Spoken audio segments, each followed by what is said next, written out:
When anyone brings a grain offering to the Lord, his offering must consist of fine flour. He is to pour olive oil on it, put frankincense on it, and bring it to Aaron's sons, the priests.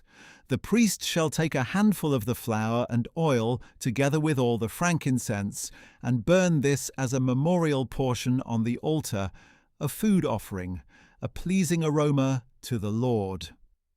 The remainder of the grain offering shall belong to Aaron and his sons. It is a most holy part of the food offerings to the Lord. Now, if you bring an offering of grain baked in an oven, it must consist of fine flour, either unleavened cakes mixed with oil or unleavened wafers coated with oil. If your offering is a grain offering prepared on a griddle, it must be unleavened bread made of fine flour mixed with oil. Crumble it and pour oil on it. It is a grain offering. If your offering is a grain offering cooked in a pan, it must consist of fine flour with oil. When you bring to the Lord the grain offering made in any of these ways, it is to be presented to the priest, and he shall take it to the altar.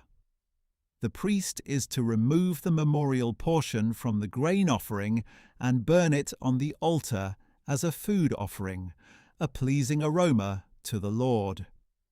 But the remainder of the grain offering shall belong to Aaron and his sons. It is a most holy part of the food offerings to the Lord.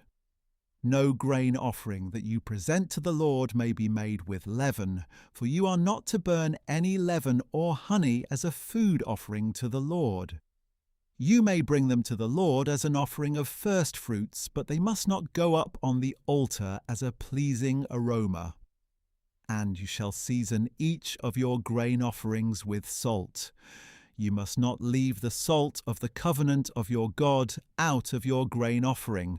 You are to add salt to each of your offerings. If you bring a grain offering of first fruits to the Lord, you shall offer crushed heads of new grain roasted on the fire. And you are to put oil and frankincense on it. It is a grain offering. The priest shall then burn the memorial portion of the crushed grain and the oil, together with all its frankincense, as a food offering to the Lord,